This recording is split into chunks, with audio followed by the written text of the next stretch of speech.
আরে দেখুন মায়েরা, বাচ্চা ছেলের একটি মারাত্মক সেবা দেখুন মায়েরা। একটি জলের গ্লাসে জল নিয়ে বলছে, প্রভু আপনি এটি গ্রহণ করুন। দেখুন, আপনি যদি না এটি গ্রহণ করেন, আমি প্রতিজ্ঞাবদ্ধ হলাম যে আজ থেকে আমি আর কিছু খাবো না।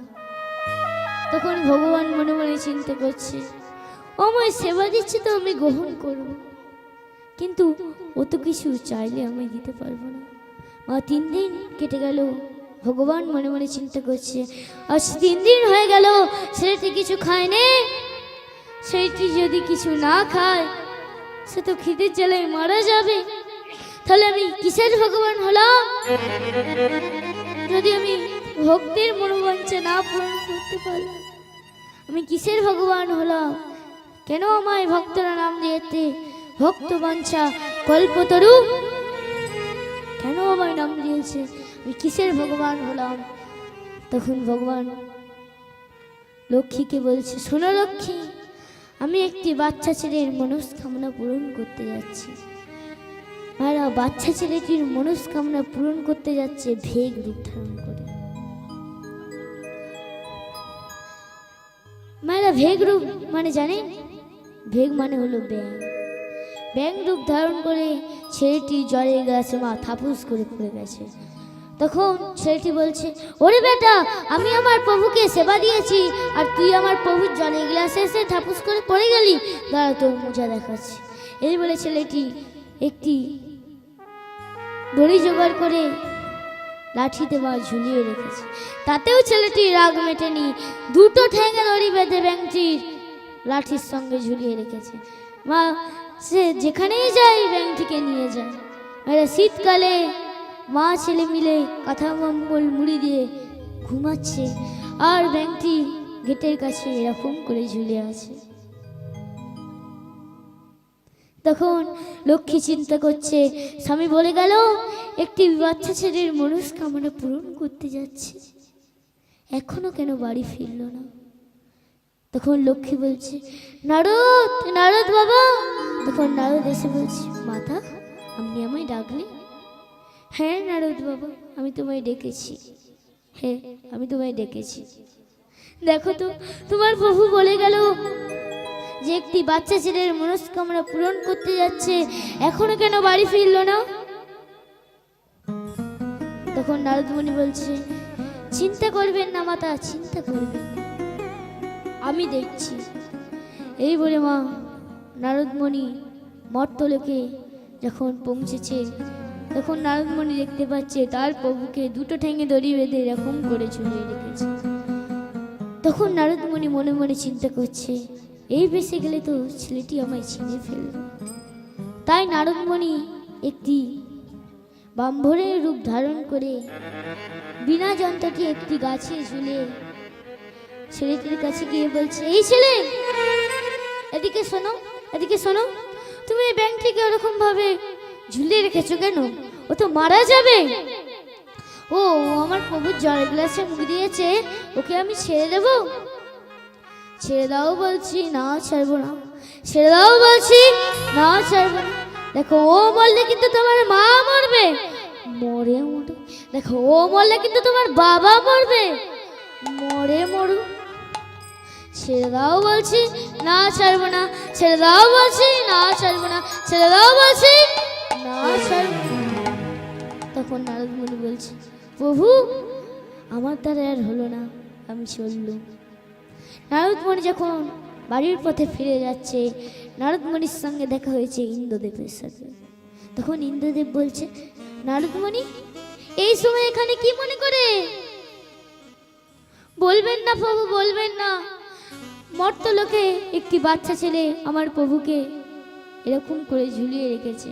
আমার প্রভু গেছিল ভেগ রূপ ধারণ করে তার মনোবাঞ্ছা পূরণ করতে, সেই ছেলেটি আমার প্রভুকে ঝুলিয়ে রেখেছে। সে কি বলো না, চলো তো, চলো তো দেখি। তখন ইন্দ্রদেব গিয়ে দেখছে। তখন ইন্দ্রদেব যখন গেছে, তখন ইন্দ্রদেব বলছে, এই ছেলে এদিকে শোনো, এদিকে শোনো, তুমি ব্যাংকটিকে ওরকম ভাবে ঝুলিয়ে রেখেছো কেন? ও তো মারা যাবে। ও আমার প্রভুর জলের গ্লাসে মুখ দিয়েছে, ওকে আমি ছেড়ে দেব? ছেড়ে দাও বলছি, না ছাড়বো না, ছেড়ে দাও বলছি, না ছাড়বো না, ছেড়ে দাও বলছি, না ছাড়বো না। দেখো তুমি যদি না ছাড়ো আমি তোমার মাথায় কিন্তু বাজ ফেলাবো। তখন ছেলেটি বলছে দাঁড়াও দাঁড়াও দাঁড়াও দাঁড়াও। তখন ছুটতে গিয়ে ব্যাংকটিকে মাথায় করে নিয়ে বলছে এবার ফেলো, এবার ফেলো। আচ্ছা ছেলে, আমি তো তোমার মাথায় বাজ ফেলাবো, তুমি ব্যাংক থেকে কেন মাথায় করলে? তুমি তো বেশ শালা। ও আমার প্রভুর জলের গ্লাসে মুখ দিয়েছে, ওকে আমি ছেড়ে দেবো? আগে ওর মাথায় বাজ ফেলাও, তারপরে আমার মাথায় বাজ ফেলাও, ফেলাও। তখন ইন্দ্রদেব বলছে প্রভু আপনি একে দেখা দিন, না হলে আপনাকে এ সহজে ছাড়বে না। ম্যাডাম সে তো চতুরের শিরোমণি ভগবান, সে তো চতুরের শিরোমণি ভগবান। তখন ভগবান বলছে মুকুল আমায় সেবা দিচ্ছে তো ঠিক আছে, কিন্তু মুকুল কিছু চাইলে তো আমি দিতে পারবো। তখন মুকুল বলছে দাদু আমি বেশি কিছু চাইবো না দাদু, আমি বেশি কিছু চাইবো না।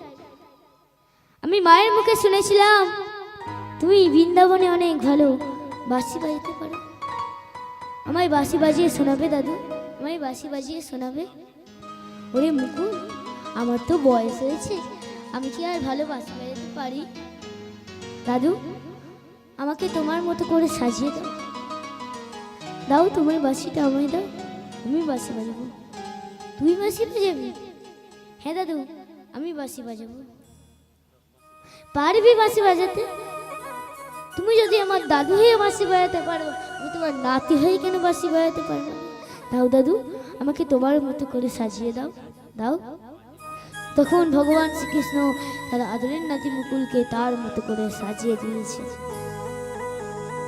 তখন মুকুল বলছে দেখো দাদু আমি কিরকম করে বাঁশি বাজে। বাজে গো বাঁশুরি বাজে, বাজে গো বাঁশুরি বাজে, বাজে গো বাঁশুরি বাজে, বাজে গো বাঁশুরি বাজে,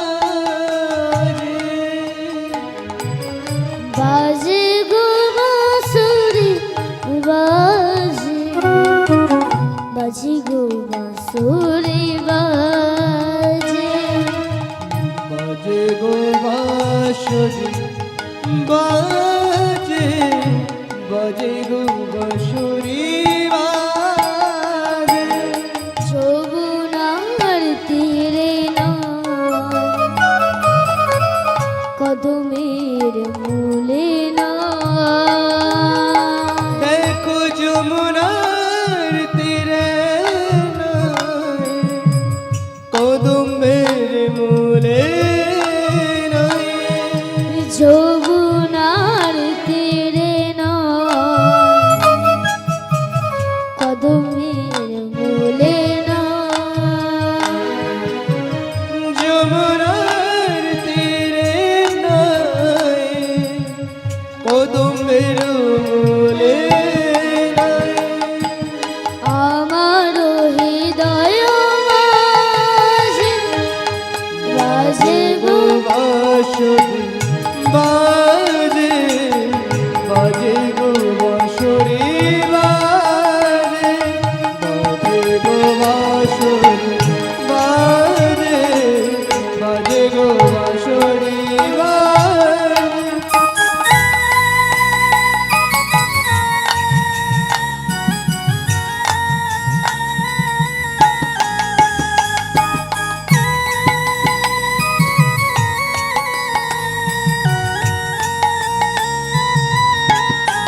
মোহন মুরলি সাজে। দেখা দাও মোহন মুরলি রূপে। দেখা দাও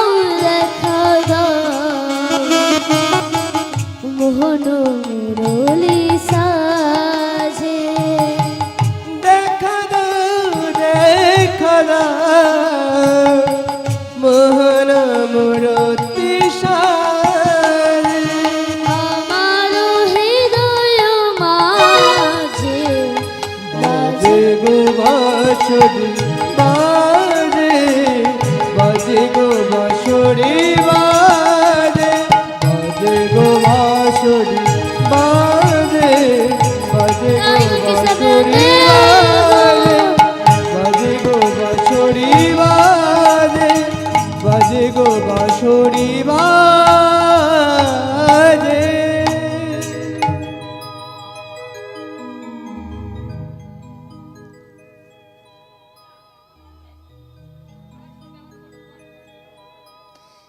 তখন ভগবান শ্রীকৃষ্ণ বলছে, মুকুল তুই যে এই বাঁশিটা বাজাচ্ছিস এর যে কিছু বলছে সেটা কি তুই কিছু বুঝতে পারছিস মুকুল?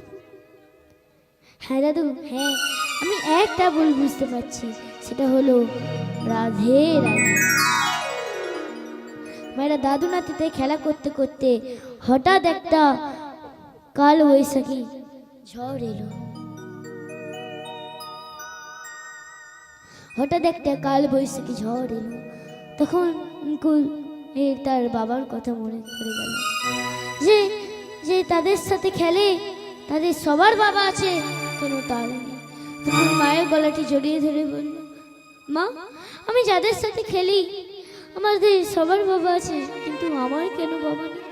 আমার বাবাকে কোথাও কাজে গেছে? না রে মুকুল, আমার বাবাকে কোথাও রাগ করে চলে গেছে? না, তোর বাবা এসব কিছুই করেনি। তাহলে আমার বাবা কি মরে গেছে? চুপ কর মুকুল, চুপ কর। আজকে তুই আমার মাথার সিঁদুর হাতের শাখা পরা তুই আজকে মিথ্যা করে দিলি। তাহলে আজকে তোকে আমি সব সত্যি কথা বলবো। তুই যাকে পানের থেকেও বেশি ভালোবাসিস, তোর কৃষ্ণ দাদু, তোর বাবা যখন মদ খেয়ে মাল্লামি করতো তোর কৃষ্ণ দাদু কুকুরের মতো তাড়িয়ে দিয়েছিল, কিন্তু তারপরেও তোর বাবা একটি চরম অপরাধ করেছিল। কি অপরাধ মা? কি অপরাধ করেছিল আমার বাবা? কি অপরাধ করেছিল?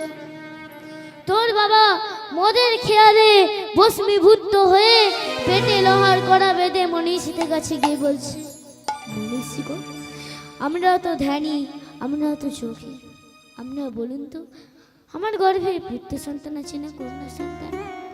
তখন মনীষীগণ ধ্যানে বসে জানতে পারলো কৃষ্ণের পুত্র শাম্ব মদ খেয়ে ভস্মীভূত হয়ে পেটে লোহার কড়া বেঁধে তাদের ধ্যান ভঙ্গ করতে এসেছে। তখন মনীষীগণ বললেন, চলে যাও শাম্ব, দ্বারকা নগরীতে ফিরে যাও। তখন শাম্ব বললেন, দেখুন আপনারা যদি না বলতে পারেন আমার গর্ভে পুত্র সন্তান আছে না কন্যা সন্তান, আমার হাতে যে তরবারিটা আছে এই তরবারিটা দিয়ে আপনাদের গর্দান নেব। দেখুন শাম্ব বলেছে। তখন মনীষীগণ বলছে, দেখো শাম্ব, আমরা দুর্বাসা মনীষীগণ সব মনীষীগণ তোমায় অভিশাপ দিলাম যে তোমার 56 কোটি যদিকুল বংশ ধ্বংস হবে, আর যে তোমার সন্তান হবে সেই সন্তানে এই তরবারিটা দিয়েই গর্দান নেবে। তখন তোর বাবা মনীষীদের পায়ে পড়ে গেছিল, কিন্তু মনীষীগণ ক্ষমা করেনি। তখন তোর বাবা এসেছিল তোর কৃষ্ণ দাদুর কাছে। তখন ভগবান শ্রীকৃষ্ণ বললেন, দাঁড়াও শাম্ভ, এখানে তোমার আর কোনো জায়গা নেই। আমি ত্রেতা যুগে ছিলাম রাম, আমি ছিলাম ক্ষত্রিয়, আর রাবণ ছিল ব্রাহ্মণ। আমি ক্ষত্রিয় হয়ে রাবণকে লাঠি মেরে পাপ করেছিলাম, সেই পাপের খণ্ডন করার জন্য দিন গুনতে গুনতে একদিন এসেছিল। সেই দিন যুধিষ্ঠির মহারাজের রাষ্ট্রীয় যজ্ঞে আমি দায়িত্ব নিয়েছিলাম। আমি সবাইকে দায়িত্ব বিলি করে দিয়েছিলাম। আমি একটি দায়িত্ব নিয়েছিলাম যে যারা ব্রাহ্মণ বৈষ্ণবরা যারা আসবে তাদেরকে আমি পদধৌত করে আমার পাপ খণ্ডন করেছি। আর সেই ব্রাহ্মণ বৈষ্ণবদের তুই অপমান করলি, যা আজকে থেকে তোকে আমি ত্যায্য পুত্র করলাম। এই ছিল তোর বাবার অপরাধ মা, এই ছিল আমার বাবার অপরাধ, এই ছিল আমার বাবার অপরাধ। আমি কথা দিচ্ছি মা, আমি কথা দিচ্ছি, আমি আমার বাবাকে ফিরিয়ে আনবো, আমি তোমার মুখে হাসি ফোটাবো। আমি কথা দিচ্ছি মা, আমি কথা দিচ্ছি। তখন মুকুল তার মায়ের চরণে প্রণাম করে বলছে, তুমি সরে গাদপি গড়িয়সি, তুমি যে আমার মাতা জননীর মহান গো, তিনি যে আমার পিতা।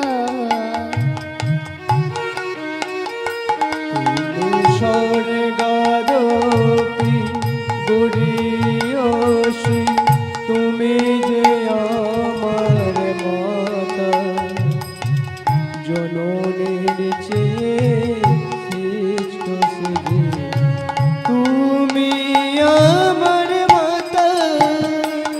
তুমি সরে গাদপি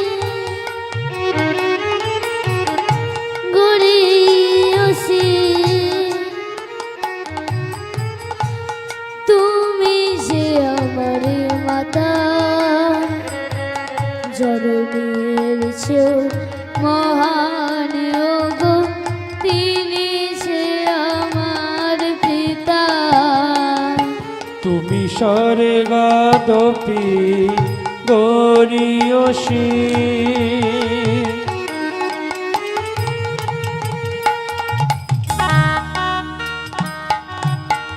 তুমি যে আমার মা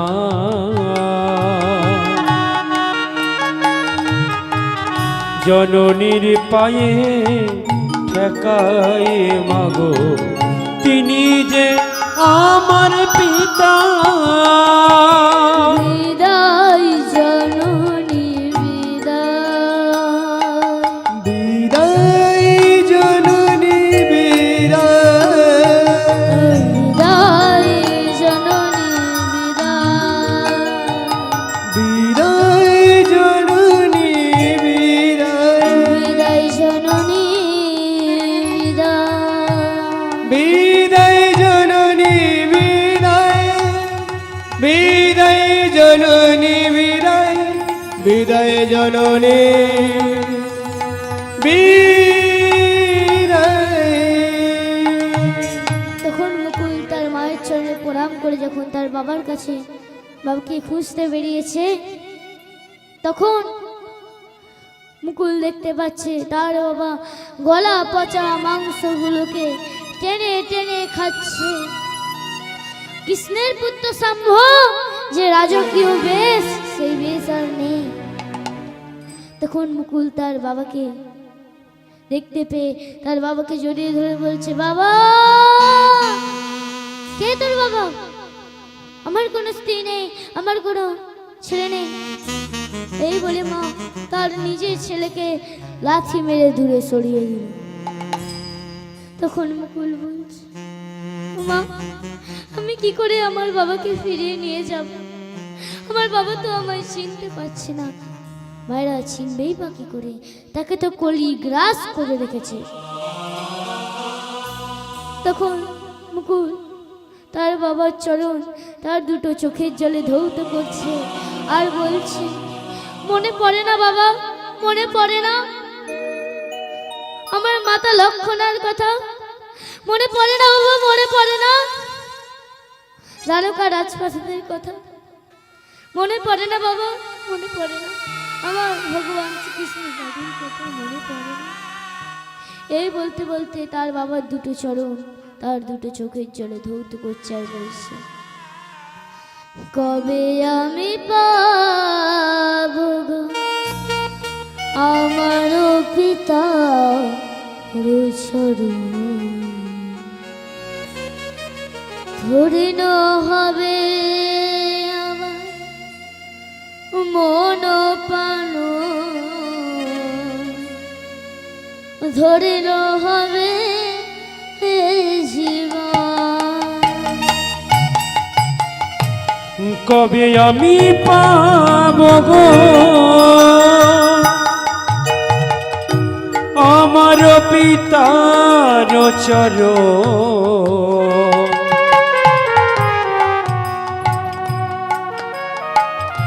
ধন্য হবে আমার মন প্রাণ, ধন্য হবে জীবন। আমি পাব গো আমার পিতা চরণ, ধরিন হবে আমার মন প্রাণ, ধরিন হবে জীবন।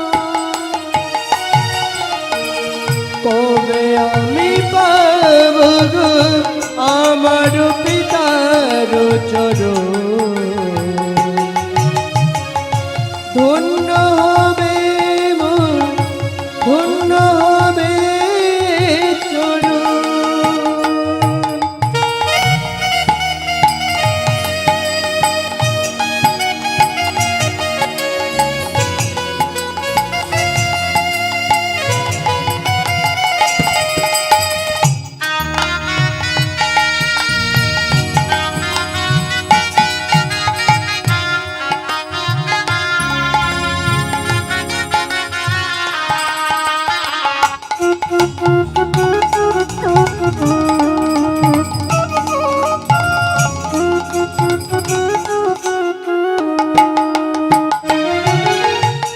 কতদিন কত রাত কেঁদেছি নয়ন জলে,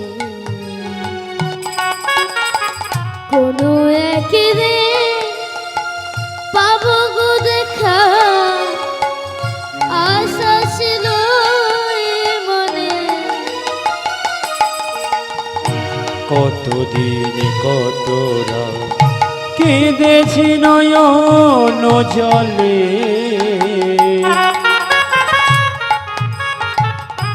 কোনো একদিন পাবো গো দেখা, আশা ছিল এ মনে।